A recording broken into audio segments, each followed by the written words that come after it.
गंग गणपतये नमो नमः। संक्षिप्त शिवपुराण रुद्र संहिता 2 अध्याय 32। गणों के मुख से नारद से भी सती का दग्ध होने की बात सुनकर दक्ष पर कुपित हुए शिव को अपनी जटा से वीरभद्र और महाकाली को प्रकट करके उन्हें यज्ञ विध्वंस करने तथा विरोधियों को जला डालने की आज्ञा देना। ब्रह्मा जी कहते हैं, नारद वह आकाशवाणी सुनकर सब देवता और आदि भयभीत तथा विस्मित हो गए। उनके मुख से कोई बात नहीं निकली। वह इस तरह खड़े या बैठ रह गए मानो उन पर विशेष मोह छा गया। भृगु के मंत्र बल से भाग जाने के कारण जो वीर शिवगण नष्ट होने से बच गए वे भगवान शिव के शरण में गए और उन सबने अमित तेजस्वी भगवान रुद्र को भली भांति शारदा प्रणाम करके वहाँ यज्ञ में जो कुछ हुआ वह सारी घटना उन्हें कह सुनाई। गण बोले, महाशर दक्ष बड़ा दुरात्मा और घमंडी है। उसको वहां जाने पर सती देवी का अपमान किया और देवताओं ने भी उनका आदर नहीं किया। अत्यंत गर्व से भरे वह दुष्ट दक्ष ने आपके यज्ञ में भाग नहीं दिया, दूसरे देवताओं के लिए दिया और आपके बचाव में उस स्वर से दुर्वचन कहे। प्रभु, यज्ञ में आपका भाग न देखकर सती देवी कुपित हो उठी और पिता की बारंबार निंदा करके उन्होंने तत्काल अपने शरीर को जोगाग्नि द्वारा जलाकर भस्म कर दिया। यह देख 10,000 से अधिक पार्षद लज्जा व शस्त्रों द्वारा अपने ही अंगों को काट काट कर वहां मर गए। शेष हम लोग दक्ष पर कुपित हो उठे और सबको भय पहुंचाते हुए वेगपूर्वक उस जग का विध्वंस करने को उद्यत हुए, परंतु विरोधी भृगु ने अपने प्रभाव समेत तिरस्कृत कर दिया। हम उनके मंत्र बल का सामना न कर सके। प्रभु विशंभर, वे ही हम लोग आज आपके शरण में आए। दयालु, वहां प्राप्त हुए भय से आप हमें बताइए, निर्भय कीजिए। महाप्रभु, उस यज्ञ में दक्ष आदि सभी दुष्टों ने घमंड में आकर आपका विशेष रूप से अपमान किया। कल्याणकारी शिव, इस प्रकार हमने अपना सती देवी का मूढ़ बुद्धि वाला दक्ष आदि का सारा वृत्तांत कह सुनाया। अब आपकी जैसी इच्छा हो वैसा करें। ब्रह्मा जी कहते हैं, नारद, अपने पार्षदों की यह बात सुनकर भगवान शिव ने वहाँ सारी घटना जानने के बाद शीघ्र ही तुम्हारा स्मरण किया। तुम दिव्य दृष्टि से संपन्न हो, अतः भगवान स्मरण के करते हो तुम वहाँ पहुँचे और शंकर जी को भक्तिपूर्वक प्रणाम करके तुम खड़े हो गए। स्वामी शिव ने तुम्हारी प्रशंसा करते हुए तुमसे दक्ष यज्ञ में गए हुए सती का समाचार तथा दूसरी घटनाओं को पूछा। तात, शंभु के पूछने पर शिव के में मन लगाए हुए तुमने शीघ्र ही सारा वृत्तांत का सुनाया जो दक्ष यज्ञ में घटित हुआ था। मुने, तुम्हारे मुख से निकली हुई बात सुनकर उस महान रौद्र पराक्रम से संपन्न सर्वेश्वर रुद्र ने तुरंत ही बड़ी भारी क्रोध प्रकट किया। लोक संहारकारी रुद्र ने अपने सिर से एक जटा उखाड़ी और उसे रोषपूर्वक उस पर्वत पर ऊपर दे मारा। मुने, भगवान शंकर के पटकने से उस जटा के 2 टुकड़े हो गए और महाप्रलय के समान भयंकर शब्द प्रकट हुआ। देवर से उस जटा के पूर्व भाग में महाभयंकर बलि वीरभद्र प्रकट हुए, जो समस्त शिवगणों का अगुआ है। वह भूमंडल को सब ओर से व्याप्त करने उससे भी 10 अंगुल अधिक होकर खड़े हुए। वह देखने में प्रलयाग्नि के समान जान पड़ते थे। उनका शरीर बहुत ऊंचा था। वे 1000 भुजाओं से युक्त थे। उन सर्वश्रेष्ठ महारुद्र को क्रोधपूर्वक प्रकट करते हुए निश्वास से 100 प्रकार के जवर और 13 प्रकार के सन्निपात रोग पैदा हो गए। तात, उस जटा के दूसरे भाग से महाकाली उत्पन्न हुई जो बड़ी भयंकर दिखाई देती थी।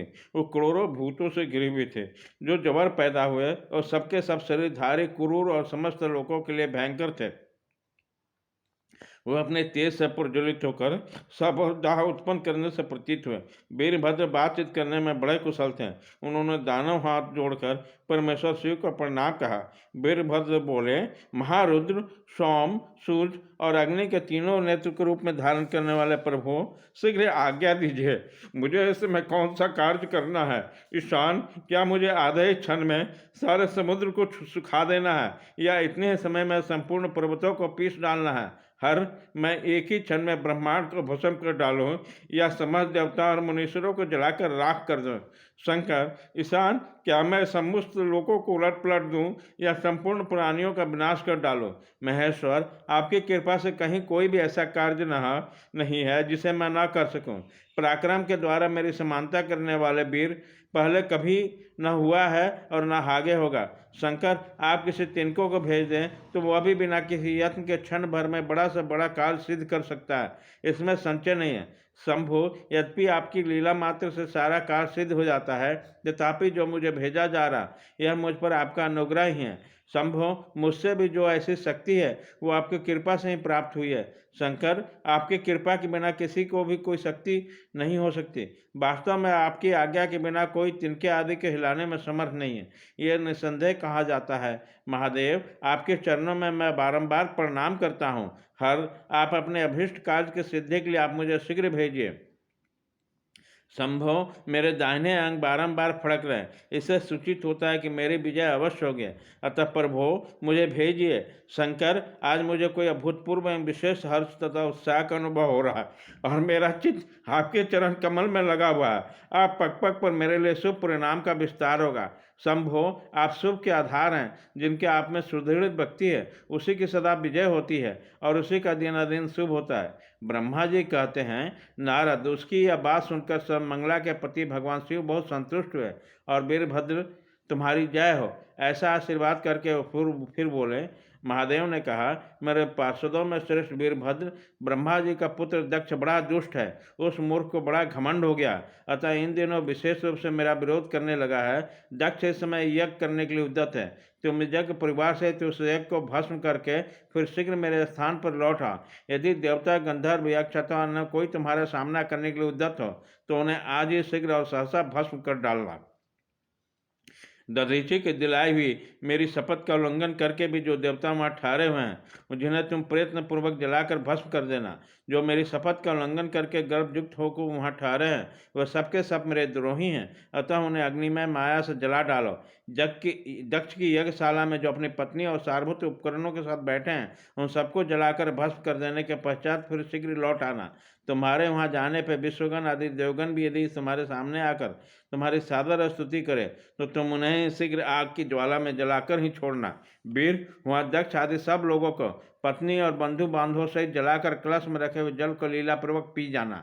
ब्रह्मा जी कहते हैं, नारद, जो वैदिक मर्यादा के पालक, काल के शत्रु तथा सबके ईश्वर है, वे भगवान रुद्र रोष से लाल लाल आंखें किए महावीर वीरभद्र से ऐसा कहकर वह चुप हो गए। अध्याय 32 खत्म।